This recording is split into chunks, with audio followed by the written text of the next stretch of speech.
Clyde Lewis, and we're really, really excited for today's show.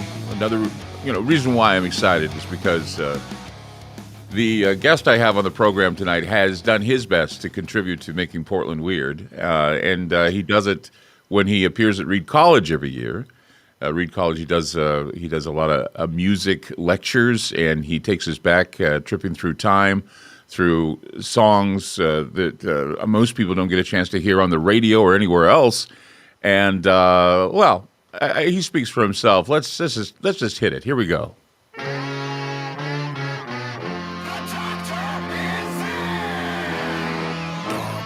Oh yes, Dr. Demento is with us, and I am so excited to have him here. I mean, we've had him on my show, Ground Zero, over and over again because he always enlightens us with great music. He enlightens us with all kinds of strange and demented tunes. His latest album is called First Century Dementia, which is a compilation of a lot of old songs you'll never be able to find anywhere else. Well, Dr. Demento, welcome to Channel Weird, first of all. Thank you so much for being with us.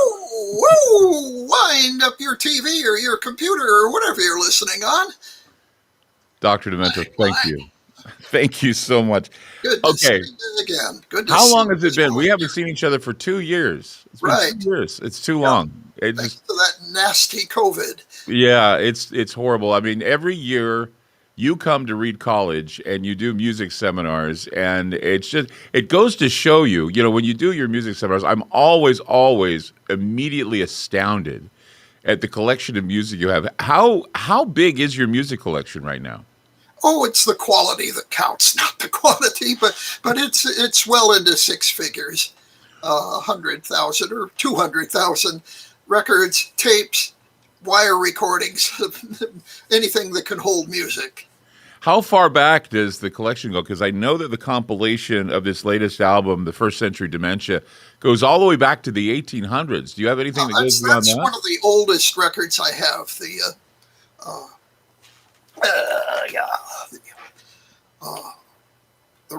Ravings of John McCullough. Yeah. How old is The Ravings of John McCullough? That was recorded, as far as we can tell, in 1895. 1895. I pressed on a little 7-inch record, playing at approximately 60 RPM. At 60 RPM? Yeah. Wow. It's the kind of record that generally they finally standardized at 78. Only in the 1920s did they get completely standardized. But it's the kind of record that we call a 78. That's amazing because, I remember back when I was a kid, my parents used to always, for some reason, they would collect 78 records. And I remember I had an aunt who worked at a radio station. It was KSL Radio, 50,000 watt clear channel station. It was in Salt Lake City, Utah. And they had these huge, I don't know how big, I mean, they're bigger than a pizza, these huge record albums, and they'd play them lower than 16 RPM, from what I understand. And they'd play them in reverse. Do you remember that from somewhere deep into your mind? They use those types of records? I don't know any slower than 16 back that far. Yeah. Well, I just remember that. This would have been in the 20s or the 30s, I suppose. Yes, it was the 20s or the 30s. Probably they used 16-inch transcriptions. That was the standard size for radio programs back then. Right, before they had tape, before we had the arrival of tape. Yeah. So, I mean, I think a lot of people don't realize just how amazing or how music has affected us and the different types of music. And I know that when I've attended some of your seminars, music that's influenced attitudes, both good and bad. I remember that one you did a while back talking about race and how there was there was a lot of racial, I guess you could say, songs that today, if they were to be heard, they would be, I mean, you look back some 20 years and we wince at some of the things we did back then, but going all the way back to the time where it was obvious that we were dealing with inequality, it was obvious we were dealing with, I guess you could call it the mix here of both remarkable black artists and some of the other artists that would sing songs that, you're thinking, how did they get away with singing songs that were so racially, I guess, insensitive? Well, because America was more racially insensitive in those days.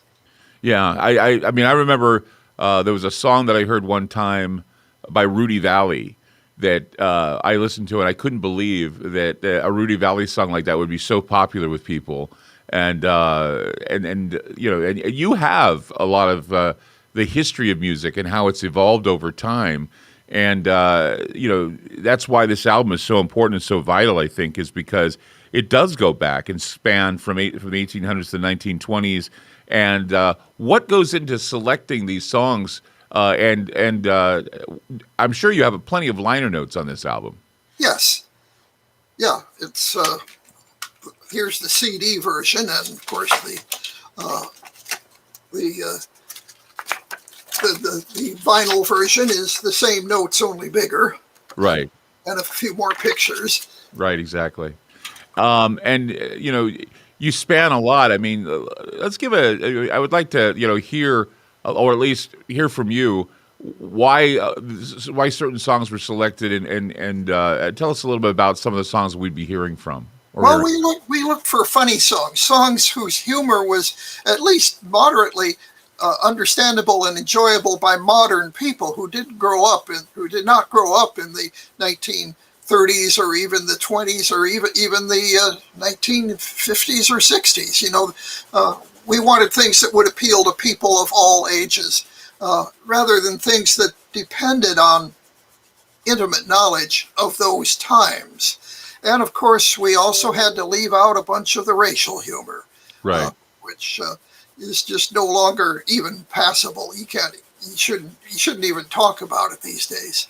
Yeah, I mean, I know that it's left for the seminars to look at the evolving nature of music and how it influenced people throughout time.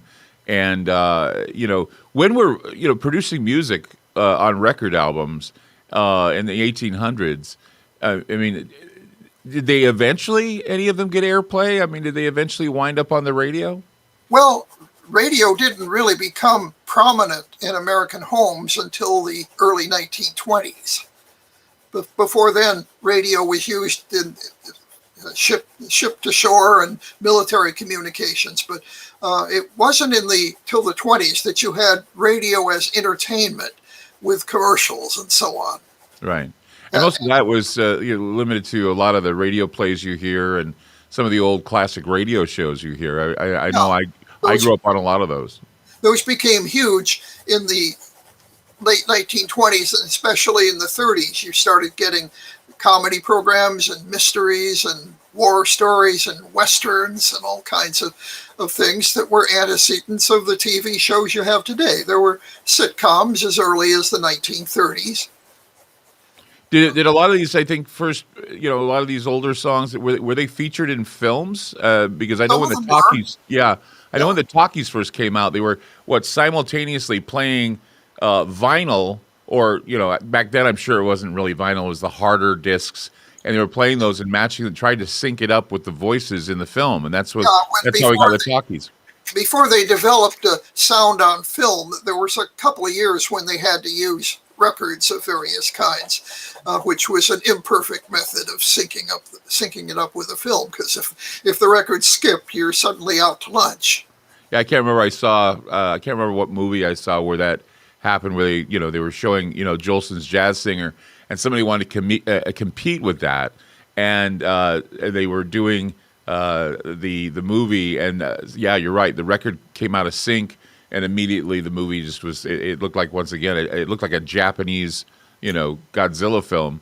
They weren't able to match up the sync. And so that was the problem that they had. And, and the development, I think, is just so interesting that, just sitting with you and I think talking with you about the development of such things for those who are radiophiles, or even those who are vinyl files, or those who love to go back and listen to the old cuts, go back and experience them. I mean, where do you begin? I mean, it's like you have to know that history, don't you? Well, a little bit helps, but just begin with something that you discover and you like. You hear it on my show or hear it somewhere else, and you like something and you want to hear more of it, whether it's new or old. You depends. You can, of course, now you have the internet and YouTube. Right. Which is fairly recent. We didn't have that YouTube really till well into the 21st century. So I think if we have time, maybe we should run the cut "Nobody." This is by Burt Williams. Can you give us a background on this song? Yeah, Burt Williams was the first superstar who was black, and he was considered the I think it was W.C. Fields who worked with him in a couple of shows and said Burt Williams was the funniest man I ever heard and the saddest man I ever knew.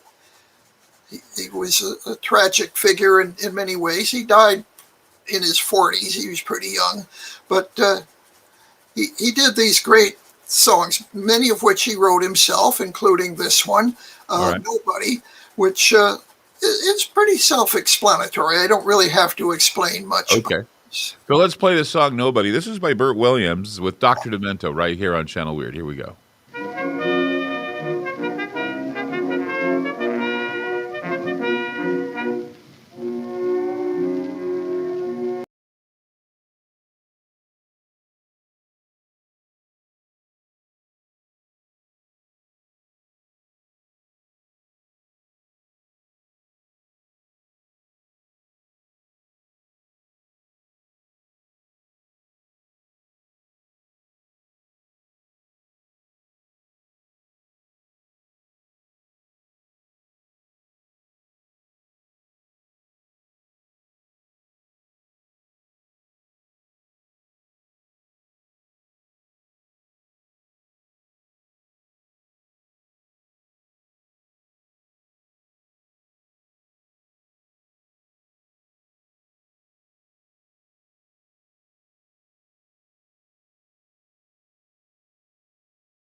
In no time till I get something from somebody sometime. But I'll never do nothing for nobody no time. When summer comes all cool and clear, and my friends see me drawing near, who says, come in, have some beer? Nobody. When I was in that railroad wreck and thought I'd cashed in my last check, who took the engine off my neck? Not a soul.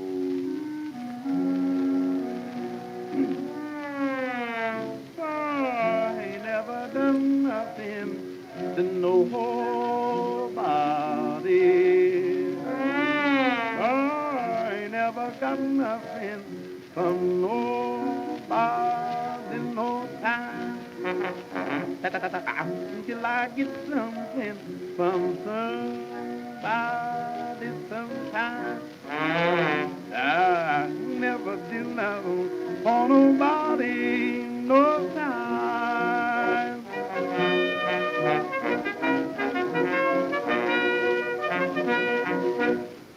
That's amazing. That's Burt Williams, and the song is called "Nobody" off the First Century Dementia, the new album from Dr. Demento. Yeah, I find it interesting how he was able to match the classic parts, matching the sound of the trombone and matching the sound of the horns. Yeah. And it's just remarkable how he was able to do that. Yeah. And was that scat? He did a little bit of scat too, I think. A little bit of They hadn't called it yet, and jazz hadn't really become part of the scene yet. But so it wasn't quite like Louis Armstrong's scat. But That's amazing. That's but amazing it stuff. was. Burt Williams had to wear blackface to be accepted on stage. He had to. He was black, but he had to paint his lips white and blacken his skin with burnt cork, like the many white people did who wore blackface. Wow. And you can pick up a copy, a copy of this album by going to store.drdemento.com. At store.drdemento.com to order online. And this is amazing find. If you're into rarity music, older music, that sort of thing. In fact, you can order an autographed copy of the Doctor's latest album. First Century Dementia on CD, or they have Gray Marble double vinyl LP edition, limited to just 150 pieces worldwide while supplies last. He will Those are autograph the it ones for that you. are autographed. Yeah, they're the ones that are autographed. They're limited time. Store.drdemento.com. That's store.drdemento.com. You'll also find official Dr. Demento t-shirts, hats, button stickers, turntable slip mats, signed photos, and more from the Dr. Demento show and from that album. Dr. Demento's been going strong. How many years have you been going strong now, Dr. Demento? 50. We're So you've been- celebrating our 50th anniversary this year. 50th anniversary of Dr. Demento. I used to stay up late nights listening to Dr. Demento on KRSP FM in Salt Lake City, and I'd always end up not being able to stay awake in school because of Dr. Demento. But anyway, Channel Weird right now. Dr. Demento's our guest, and we'll be back with more. Don't go away.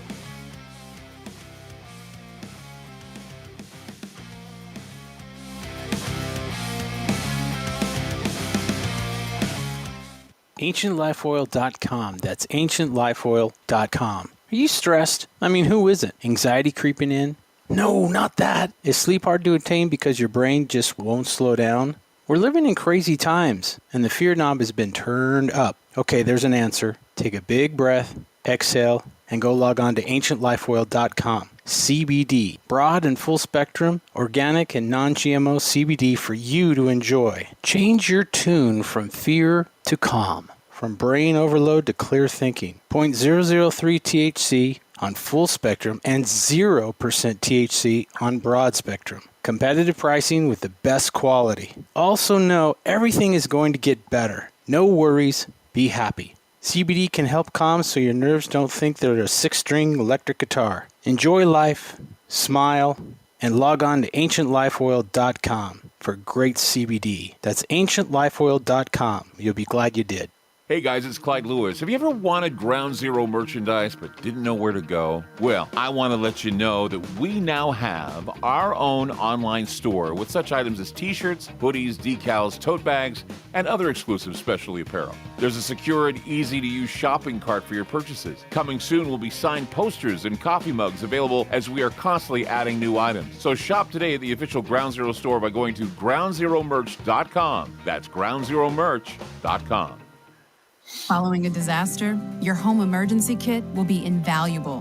Building a kit doesn't take long, and you'll be glad you did when disaster strikes. Here's a list of items to include: a first aid kit, battery-powered or hand crank radio, flashlight, extra batteries, an emergency whistle, cell phone with charger, cash and small bills, a local map with your family meeting place identified, food and water to last 2 weeks, garbage bags, dust masks, and seasonal clothing and footwear. Add prescription medications or any other important items unique to your family's needs. Once you've created your kit, check food expiry dates once a year and update seasonal clothing for growing children. If you have pets, make sure you have everything your furry friends need in an easy-to-carry grab-and-go bag. To learn more about preparing an emergency kit, visit mil.wa.gov/preparedness and get 2 weeks ready. Be sure to get your low-cost 2-week supply of food with a miraculous 25-year shelf life by going to preparewithgroundzero.com. It's a well-known fact that controversial talk show hosts have recently been censored and even banned on the internet by corporate and political interests. Hey guys, it's Clyde Lewis from Ground Zero. And in order to counter the suppression of information, we've decided to create our own private digital playground called Aftermath. It's an exclusive online multimedia library featuring a social media platform, videos, audio clips, archive shows, research groups, documents, and a news aggregator.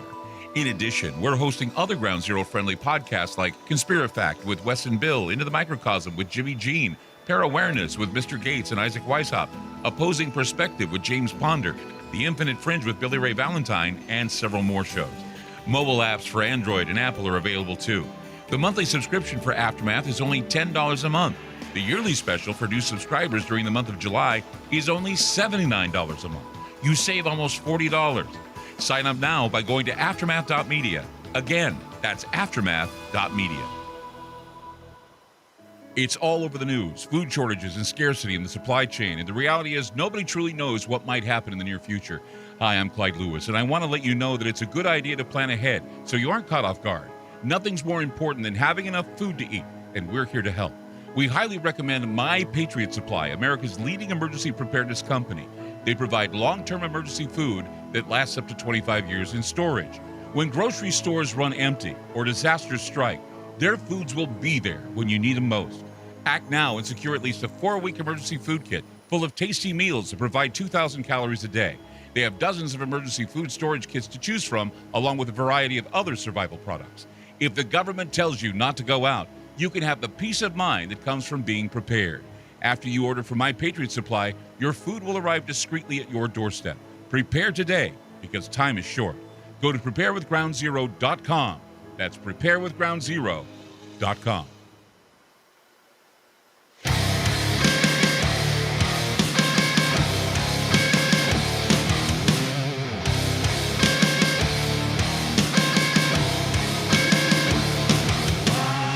Dr. Demento's with us today on Weird. Woohoo! By the way, Dr. Demento offers a brand new 2-hour episode of the show every week via drdemento.com, and monthly subscribers have access to a vast streaming archive of episodes of the Dr. Demento shows aired from the 1970s to present. Is that when you got your start? Was in the 1970s, or where did you start your radio career? In Pasadena, California. That's the first station I was on as Dr. Demento. Actually, I began my radio career at Reed College in Portland, but that was just the 10-watt FM station on campus. You could hear it about 3 miles from campus. Who was it that discovered that you had all these records and all these recordings that they would make for a great radio show? I mean, I know that a lot of people know you for the novelty records you spin, but they don't realize just how much of a music historian you are and how much a national treasure you have with, like you say, records and vinyl and tapes and all kinds of CDs that go into the 6 figures. Well, I built that up on my own for my own edification and my own pleasure, but it was a guy named Steven Seagal, not Steven Seagal, the actor, Steven Seagal, the DJ, who was a fairly prominent DJ on so-called underground FM radio in the early 70s. And they played all kinds of music, but mostly rock, and it was the only place you could hear Jimi Hendrix at first, was the underground FM station. So it started catching on big in the late 60s due to that. But so I started at KPPC, a station in Pasadena, California, in 1970. I started as a guest on Steven Seagal's show. Stephen was using the name the obscene Stephen Clean by that time, which gives you the idea of what kind of guy he is. And I moved with him eventually to KMET, which was a big, powerful FM station, which was the leading rock station in LA for most of the 70s. And I went along with it. So people would tune in to hear Led Zeppelin, and they get me. So the curiosity would be that, okay, they tuned in for Led Zeppelin, they got you. Yeah. And when did you start? I mean, I know that, as Dr. Demento, as I said, you're well known for your novelty songs. When did that start picking up? Because there was this time in history, I know when I was growing up, and when several of, many of the people who listen to my program or watch my program know that they grew up in times where, gosh, I remember K-Tel used to put out a record every other month, like, promoting Goofy Greats, or, my mommy told me not to put beans in my ears, or they're coming to take me away, haha. These songs were a part of Americana, our culture, that had been forgotten. That there was a time where DJs would spin these wacky records. What time period was that? I call the golden age of novelty records from 1956 to 1966. It started with songs like Transfusion by Nervous Norvis. Then came The Purple People Eater by Shep Woolley, which was #1 for weeks and sold multi-millions, and The Monster Mash by Bobby Boris Pickett. And the golden age of novelty records came to a climax with They're Coming to Take Me Away by Napoleon XIV, and who's still alive and well and living in Philadelphia, by the way. Jerry Samuels is his real name. But but that was something that nobody could quite top. You couldn't get any more demented, as I'd say today, with that. Then they're coming to take me away, and still have it be comprehensible and playable on the air. So nobody could top it for a while, and so novelty records kind of gradually faded away. Ray Stevens had The Streak, which was big in 1971. Guitar Zan, remember that? Yeah, I remember Guitar Zan. Yeah, Ray Stevens had a bunch of great novelty songs. Right. But the golden age had passed by the time he came along. He was kind of an exception. And then Weird Al Yankovic, of course, who I discovered myself and launched his career on the Dr. Demento show. Did Weird Al ever have a number one? Because one of the things I remember, and this is something that I didn't realize until I got into radio myself, was that Rick Dees had a number one song with Disco Duck, and they followed up with Disco-rilla, I believe. Right. Yeah. And but did Weird Al have any number ones in his career? Well, Eat It was number one on some charts. It was number one in Cashbox. Didn't quite make number one in Billboard, but more recently, just a few years ago, his most recent album, Mandatory Fun, was number one on the Billboard album charts for 2 weeks. It's amazing that Weird Al has lasted as long as he has, Yes, doing what he does. Yeah, it's a tribute to his talent and his resourcefulness and his energy.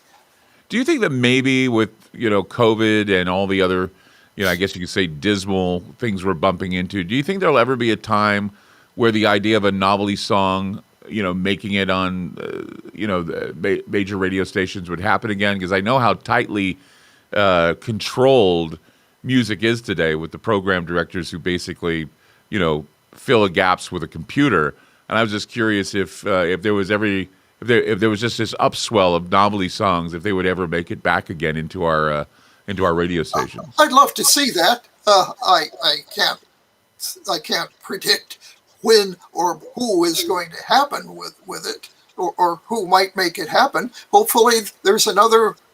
I don't want to say another Weird Al, but somebody else with equal talent, right, waiting in the wings. Weird Al is really a once-in-a-century time talent, I think, for right, how versatile he has been and how skilled he has been and how he managed to evolve and continue over time. Like rap music didn't exist when Weird Al started. Exactly. And I look back at the history of music and I think about how certain bands made it and how certain bands didn't make it. And there was a time, and we did a show together about this, where rock and roll literally was about death and destruction and like Tell Laura I Love Her and Patches and those songs. I have an affection for those songs for some reason because my parents used to listen to those. Yeah. And it's like I think that Rhino came out with a record called songs about death, songs about he didn't come back to the prom or whatever, and they actually offered you tissues. It was like a record album that had tissue paper in it so you could blow your nose if you're crying because they were such sad tearjerkers. Yeah, those were big for about 2 years. 59, Teen Angel by Mark Dinning was the first really big one. And Tell Laura I Love Her was probably the best remembered. Leader of the Pack Right. by the Shangri-Las kind of fits into that too. One of my friends, I remember when I was a kid, we used to call the radio stations up all the time. And if you heard a song on the radio, you called up and you'd win it. And this kid stood by his radio because he wanted to get the song, oh, where can my baby be? The Lord took her away from me. She's gone to heaven, so I got to be good so I can see my baby when I leave this world. And I'm just thinking, this is such a dismal, sad song. Why would you want to have that? And I know it was covered by Pearl Jam, wasn't it? Yeah. Or Eddie Vedder, he covered it.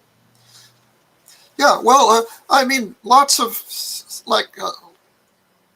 the name of the band slips my mind, but in the 80s and 90s, we had what was called shoegazer rock at that time. Depeche Mode, that's one group that did that kind of music, and it was music that was danceable. That's Right. Much of its appeal was danceable, but the lyrics were often very dismal. Right. Yeah, I remember too. One of the, like I said, I have an affection for those songs for some reason. I remember when Kiss did Detroit Rock City, That song is also about a tragic death where a kid going to a Kiss concert goes headlong into a truck. And I don't think a lot of people, when they listen to that song, understand that. And I thought, wow, one of my favorite bands plays a song or does a song about tragedy in rock and roll. And then, of course, it can get darker, of course, when you hear songs by Ozzy and other people. But music took that turn for a while. And like you said, for 2 years, some of the tearjerker songs come out like that. And There I was just had... DOA by a group called Blood Rock. Remember that one? Yeah. DOA is probably the most terrifying song ever done. I mean, I would say hands down next to probably I Love the Dead by Alice Cooper. It's one of the most scariest. If you ever listen to DOA by Blood Rock, you should look it up and listen to it. And after you're done, you will feel cold and scared and terrified. I don't know why. It just leaves a cold feeling when I hear it. I remember we were flying along and hit something in the air. I don't know what's worse, listening to that song or listening to Freebird and kind of being reminded about how Leonard Skinner lost half their band members in a plane crash. That's another thing that, if you listen to some songs, you can think about some of the weirdness. And Dr. Demento brings it in spades. And we love the fact that he's on the program. Remember, it's drdemento.com to listen to the 2-hour show, bringing back memories for some and maybe turning people on to some really good music. Coming up, we'll be talking more about Dr. Demento, First Century Dementia on CD with our guest, Dr. Demento, right here on Channel Weird. We'll be back.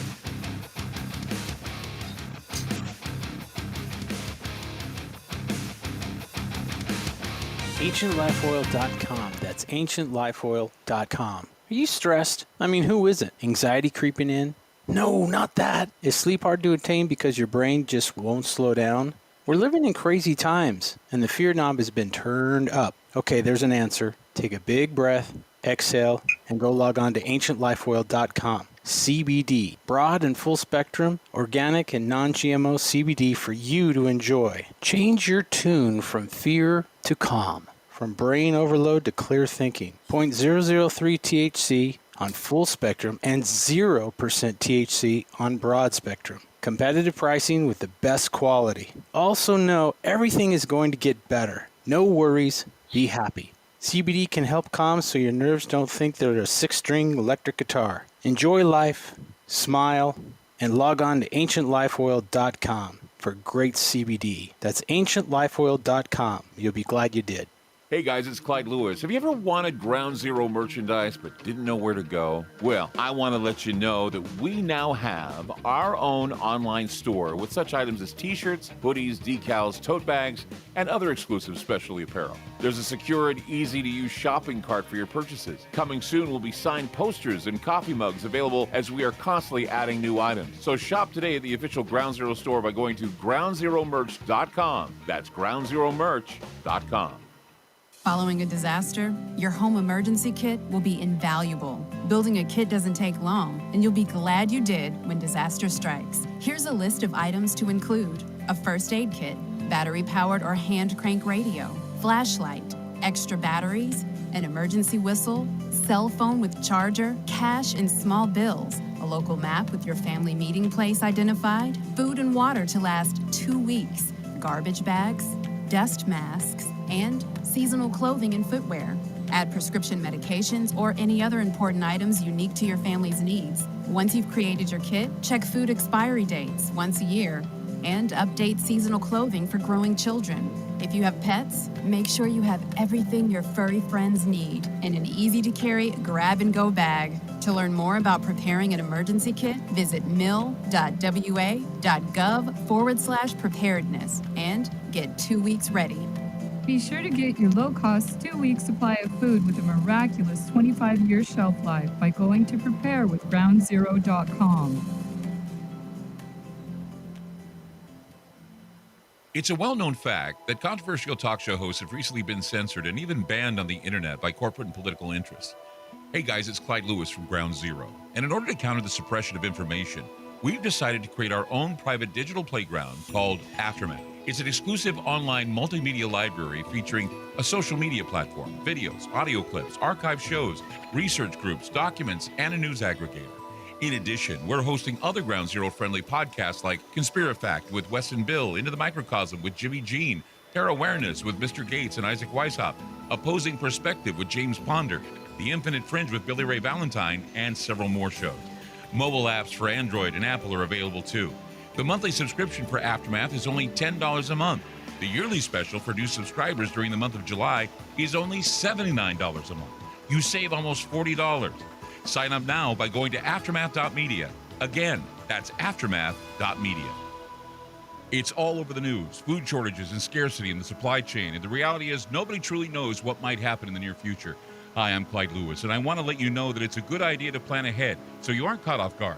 Nothing's more important than having enough food to eat, and we're here to help. We highly recommend My Patriot Supply, America's leading emergency preparedness company. They provide long-term emergency food that lasts up to 25 years in storage. When grocery stores run empty or disasters strike, their foods will be there when you need them most. Act now and secure at least a 4-week emergency food kit full of tasty meals that provide 2,000 calories a day.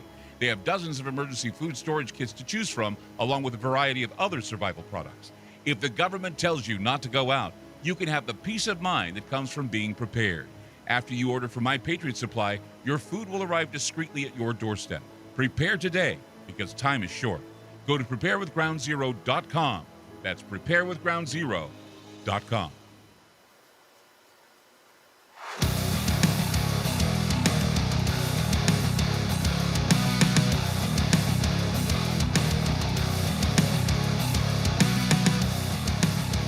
First Century Dementia is a new CD from Dr. Demento. Actually, it's in vinyl as well. You can get it at store.drdemento.com. That's store.drdemento.com. It's 24 vintage recordings from the first century of novelty music, personally chosen by Dr. Demento, our guest today on Channel Weird. So, okay, I was thinking to myself that every year, classic rock stations do the countdowns. They do the top 100 to number one for New Year's. And every year we wait for the number one song, and it's either a Led Zeppelin song or a Pink Floyd song. So if you were to do I know you do the funny 5 all the time, but if you were to do a funny 100, what would always wind up being number one in your book as the number one novelty song of all time? Well, it's Fish Heads by Barnes and Barnes. Neck and Neck at Times with Dead Puppies by Ogden Edsel. And number 3 would be They're Coming to Take Me Away, which is from 1966, was made before there was a Dr. Demento show. The 2 I just mentioned were probably inspired in part by the existence of the Dr. Demento show. Well, that's great because it's one of those things I've always wondered about, because I would always, I had to stay up for the funny 5. And it was like, I wanted the funny 5 to hurry up and get done so I could get some sleep, but it never happened. But still, it was worth every moment to stay up and listen to the funny 5. Now, let's go back a bit to old songs again. Now, am I mistaken in thinking that the song Shaving Cream is one of the oldest tracks you play? Yeah, that was probably written sometime in the late 30s, first recorded in 1946. And I often play the original recording. And you did your own version as well. And I did my own version as well, yes. Right, because Shaving Cream was one of those songs that I learned at camp. We were singing it in camp, and then when I listened to the Dr. Demento show, I realized that this is a classic old song. Yeah, it was originally a party record when it first came out. It was thought to be something that you could never play on the radio in the 40s. Of course, the radio was considerably more strict at that time in terms of content.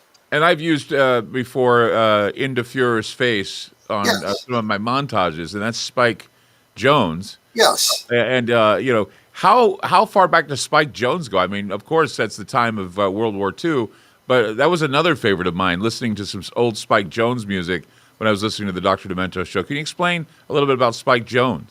Yeah, well, he's from Long Beach, California, and he grew up in the 30s and he was a drummer. He was an expert drummer. He could play jazz and swing, and and he plays on the Bing Crosby's original record of White Christmas, though you can barely hear him. He's Right. in the background. But anyway, he became famous or well known in Hollywood anyway, as a studio musician, and then decided to gather up some friends in the studio, some drinking buddies, and make some funny songs. And they thought that they'd compete with the Hoosier Hot Shots, which was, they were from Indiana, and they were considered to be rubes, yokels, hicks, and they enjoyed having that image. So Spike Jones became Spike Jones and his City Slickers, which was started out as a rural term for people from the city who tried to sell stuff to the poor farmers. So anyway, Spike used that name facetiously. Der Fuhrer's Face was his first big national hit, 1942, during the war. And Yeah, that's 2 came in 1944. And then, of course, the career just amazing. Some of those songs. I mean, see, those were the things too which brings us back to the album itself. Those were some of the highlights of the Dr. Demento show. Where during that show, I mean, sure, you had all of the wonderful, Dombly songs were, like you say, in that time period, They're Coming to Take Me Away and all that. And then all of a sudden Spike Jones comes on, or some other tune that, you're listening to it and you really listen carefully to it. And you're like going, wow. Here's a song from the album we want to play called Oh, How I Hate to Get Up in the Morning. Now, this song is by who? And give us a little background of that song. Arthur Fields was his name. Arthur Fields became known during World War I for recording lots of topical songs, just like Washington crossed the Delaware, General Pershing will cross the Rhine, was one of his. But one that's kind of endured because it became popular again during World War II when Irving Berlin, who wrote the song himself, recorded it. But it's something that everybody can sympathize with, whether they're a soldier or have ever been in the military or not. My mother, who hated to get up in the morning, always used to sing that, oh, how I hate to get up in the morning. My mother would sing that around the house if she had to get up too early. Well, let's play that. Let's play this song. It's "Oh, How I Hate to Get Up in the Morning" off the Dr. Demento First Century Dementia. Let's listen in.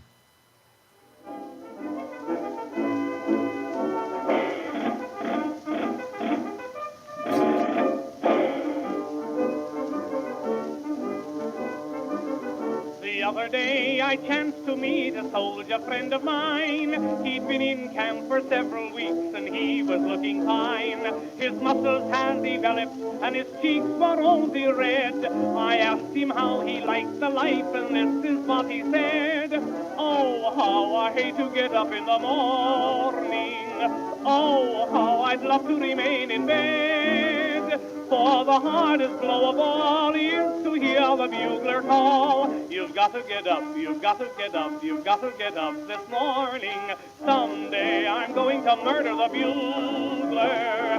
Someday they're going to find him dead.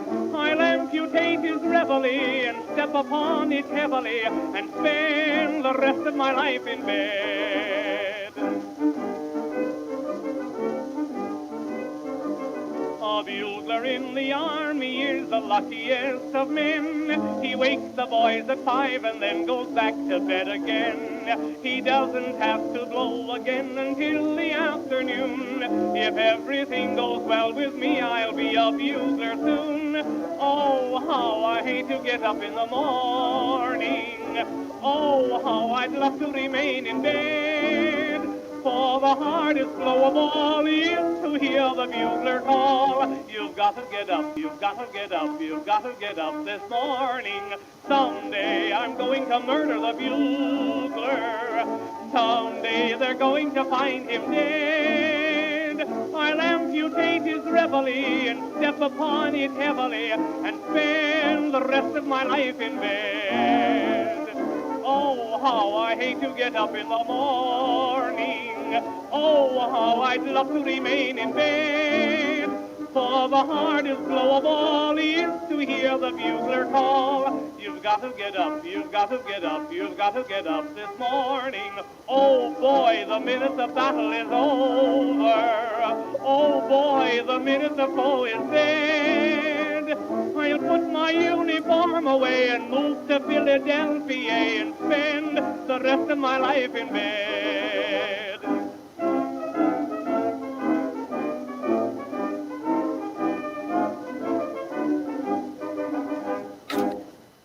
That's amazing. That's great. How I hate to get up in the morning. Okay, so this may be a silly question, but okay, when I was a kid, you'd hear that da da da da da da da da da da da da da da. You'd hear that in cartoons all the time, especially ones dealing with like Bugs Bunny in the military or Donald Duck in the military or whatever.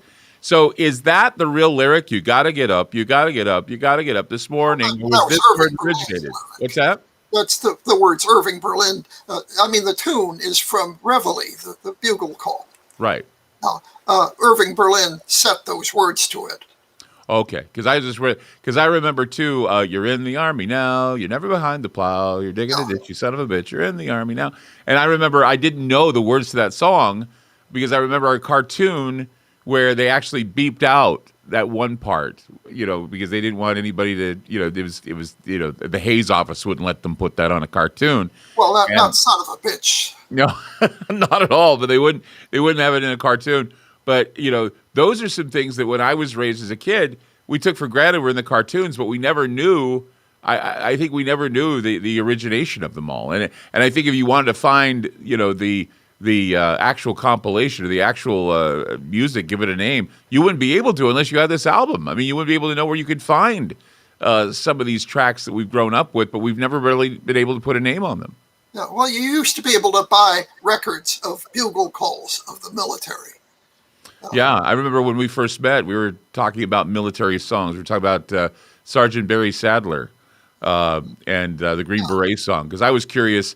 I heard a rumor that the government bought up all the songs so that we could have it number one on the charts, but apparently it sold really well during the Vietnam War. Yeah, a lot of people liked it. Yeah. I wasn't a huge fan of it at the time, but a lot of people liked it. It was a good song. Yeah, I was very surprised. But apparently, war songs, they've always see some of the things that really are bizarre. And when I talk with you, I know of your knowledge and everything, but you see in music, there's always a trend to reflect the zeitgeist. I want to go back and approach this with you because I think it's interesting now that we're listening back to these old songs to try and figure out why music today is really different. I mean, there's no novelty. There doesn't seem to be any rebellious songs anymore. It's all complacency, I think. I don't know. We'll talk to Dr. Demento about it. First Century Demento, Dr. Demento's new album, and you stay tuned. We'll get you the deets on how you can get this new album. It's amazing. Right here on Channel Weird. We'll be back.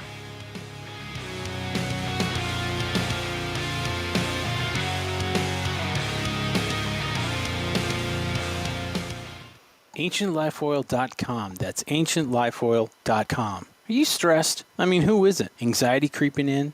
No, not that. Is sleep hard to attain because your brain just won't slow down? We're living in crazy times, and the fear knob has been turned up. Okay, there's an answer. Take a big breath, exhale, and go log on to AncientLifeOil.com. CBD, broad and full spectrum, organic and non-GMO CBD for you to enjoy. Change your tune from fear to calm, from brain overload to clear thinking. 0.003 THC on full spectrum and 0% THC on broad spectrum. Competitive pricing with the best quality. Also know everything is going to get better. No worries, be happy. CBD can help calm so your nerves don't think they're a 6-string electric guitar. Enjoy life, smile, and log on to AncientLifeOil.com for great CBD. That's AncientLifeOil.com. You'll be glad you did. Hey guys, it's Clyde Lewis. Have you ever wanted Ground Zero merchandise but didn't know where to go? Well, I want to let you know that we now have our own online store with such items as t-shirts, hoodies, decals, tote bags, and other exclusive specialty apparel. There's a secure and easy-to-use shopping cart for your purchases. Coming soon will be signed posters and coffee mugs available as we are constantly adding new items. So shop today at the official Ground Zero store by going to groundzeromerch.com. That's groundzeromerch.com.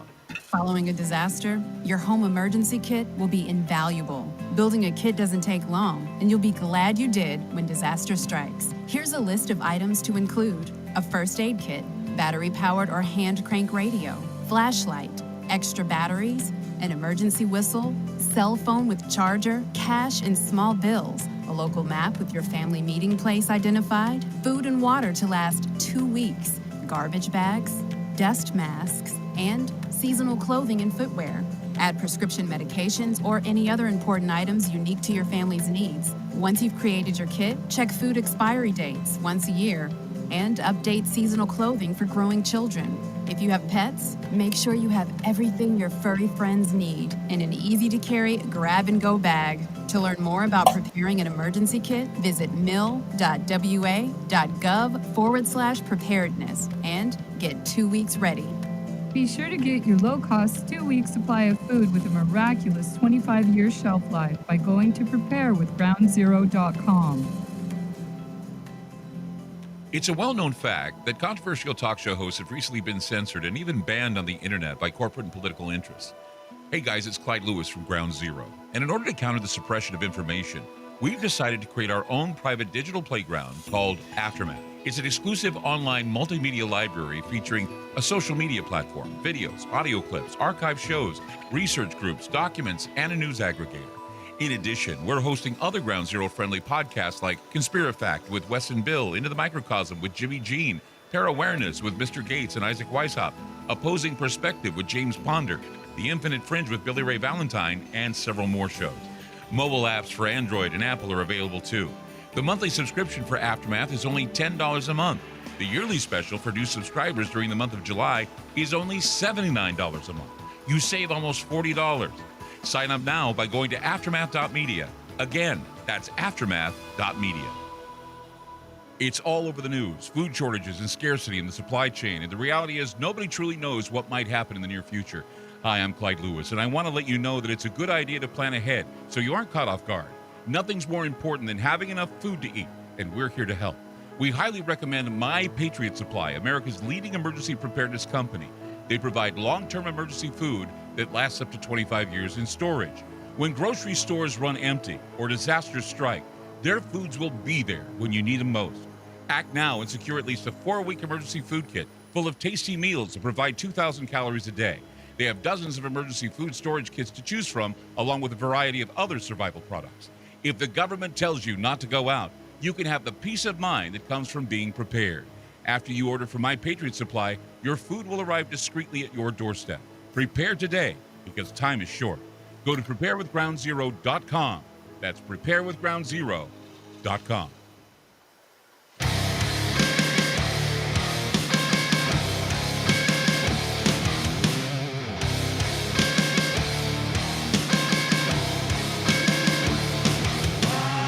Dr. Demento is with us on Channel Weird. Dr. Demento, First Century Dementia on CD, and a stunning gray marbled double vinyl LP edition.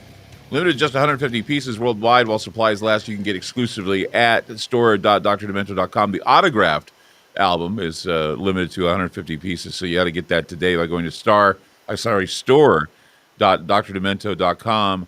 You'll also find official Dr. Demento t-shirts, hats, buttons, stickers, turntables, slip mats, signed photos, and more demented goodies available. I was going to say, as I was going into the break, something that every time I have a conversation with you, every time we do a show together or something, I always walk away saying to myself that I am so lucky to have a variety of music in my life, thanks to you and other people who have brought it into my life. And I'm having right now a musical relationship with my stepson as he's introducing me to hip hop and to rap. But one of the things I said to myself one time is he going to be listening to this for the rest of his life? Because it seems to me that everything is a variation on rap or hip-hop, and there never seems to be this variation anymore where it's just strict one particular genre or another. I remember for the longest time growing up, it was always with me. It was either I listened to my parents' country music or their old oldies music, or I'd listen to new rock and roll, and anything from Led Zeppelin to Kiss records. So there I was listening to all that when I was a kid, and of course now I'm getting my education in hip hop and my education in rap music. But where do you think the trends are going to go? Because I mean, there has been word that rock is dead, that it really isn't any really big new rock bands coming upon the scene. What is your outlook on the future of music? Well, hip hop is now 40 years old, and it has evolved over the years. And if I knew where it's going to go next, I mean, I'd be the wealthiest man in the world. But so I can't really say. But hip hop from the 1980s sounds old school, they call it, but almost antique compared to the latest. Because it keeps changing all the time, so it's still a dynamic form, just as rock and roll was for many years, and country has evolved too, and R&B, all music that is alive, especially as favored by young people, it is continued to evolve, and nobody, it's going to be a surprise what the next big thing is. It could be happening right now somewhere, maybe in Portland, Oregon. But yeah. Well, speaking of Portland, Oregon, and speaking of why you make Portland weird, is because that's where you got your start, was at Reed. Yes. And, it's been a while. And like I said, when I first talked to you before we went on the air, that I miss you and that, Portland misses you. That when you go to Reed College, it's such a remarkable event, such a fun event. What I think is interesting is you up there doing a whole seminar and a whole lecture on punk rock. I remember going to that one. It was an amazing thing because we were one of the diehard punks. To the bitter end when I lived in Salt Lake City, Utah. We were, that's why they did the SLC punk movie, is because punk rock really didn't die off that much where I came from.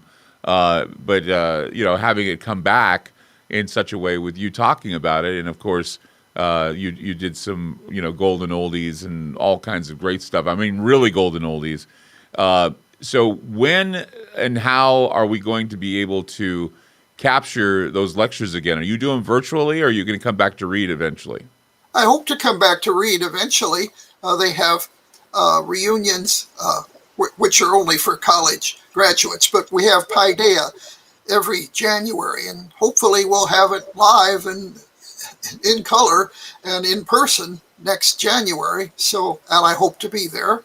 Time will tell, but I sure hope I can be there and contribute some more. How long did how far back do we go with the Reed College lectures that you've done? I mean, how many years have you been doing these? I did my first one actually in 78. Yeah, that's the first one I ever did. I did them regularly. I've done them regularly since 1994. Except for the pandemic year and one other year, I didn't miss a year from 1994 until just recently. And of course, you still do a brand new episode of your show every week at drdemento.com. Yes. How is that going for you? Oh, it's going great. Yeah. And how do people listen? Is it like a live feed, or is it a subscription feed? I mean, what do people have to do to listen to the shows? Subscribe to it. It's not live, but I produce it usually on Thursday, and the show goes online Saturday, so it's pretty up to date. So do we get to see or hear some of the classic Dr. Demento? Yes. I remember I inherited a number of the old vinyl that used to send to some of the radio stations, because one of the morning team that I worked with in Salt Lake at KLZX Z93, they brought over some of the Dr. Demento stuff, because they even submitted songs. A guy by the name of Robert Lund, who I used to work with, would submit songs to you. Yeah. He's an amazing writer. He had 99 Words for Boobs. That was a great song that he did. And I think he's responsible for that song, Ding, Fries Are Done, Ding, Fries Are Done. And I worked with him, actually, and he would submit a lot of great songs to the Dr. Demento show. And so they kept some of the albums that you had them on, and I inherited some of them when when the morning show moved itself to a country station. So I think I then gave them to another great music aficionado, Kerry Jackson, who does a morning show now in Salt Lake as well. Okay. So it just seems to be the legacy here. I mean, I just want to be able to say, just like I think you do, that you're handing to generations some of this great music that these gems that are going to be forgotten. And I think that's why it's so important that people get your album, Dr. Demento, First Century Dementia, because it is the legacy being handed down and the inspiration that I think codifies the culture. And I think that we need to be more aware of some. I'm a big history buff, so I think even music history is worthy of exploring. Yeah, well, don't forget Dr. Demento Covered in Punk, my second most recent album, is still very much available on Demented Punk Records, available from drdemento.com.store, like the other one. And that's punk, became a whole genre to itself, which changed and evolved and broadened. And there's punk country and punk R&B and punk disco these days. It just became very fresh. Covered in Punk is an amazing album. I've listened to that album over and over and over again. For those of you that don't know, Covered in Punk is the Dr. Demento song, some of the most famous Dr. Demento songs revisioned in punk. And it's amazing to listen to. Yeah, you'll see the cover up above my head on top of the bookshelf there. There's the cover of Dr. Demento Covered in Punk. But the top 10, I do a top 10 last Saturday of every month, and the number one song this time, because it created the biggest buzz, though it's not really a funny song, not at all. It's called "Racist Sexist Boy" by the Linda Lindas. Have you seen them online? I have seen them online. Yes. Yeah. They're all in their junior high and high school years, and they're Asian American women, some of them anyway, and they do this song called "Racist Sexist Boy," and it's not really classic dementia, but on the other hand, it's something. I played the Sex Pistols when I first heard them. You played Laurie Anderson once, Superman. Oh, Superman! Yeah, and that's on, and that for the first time in some years is on the show again. The current, the last week's show now. That song. I remember when I first heard it, creeped me out. That was like DOA. Another song that creeped me out was "Oh, Superman" by Laurie Anderson. Yeah, well, that's on the show for May 29th, which is still available at drdemento.com. Yeah. It's amazing, the memories. It's amazing the songs I remember listening to when I was up late at night listening to your show. And I think the fond memories are what to be had with Dr. Demento, First Century Dementia. Remember, store.drdemento.com. That's store.drdemento.com. His latest, you can get a autographed LP edition. There's only 150 pieces available, so go to store.drdemento.com. Dr. Demento, thank you for being on Channel Weird With Us. It was a pleasure. Good thing, Clyde. Yeah. Take care. Yeah, you too. Don't forget to stay demented.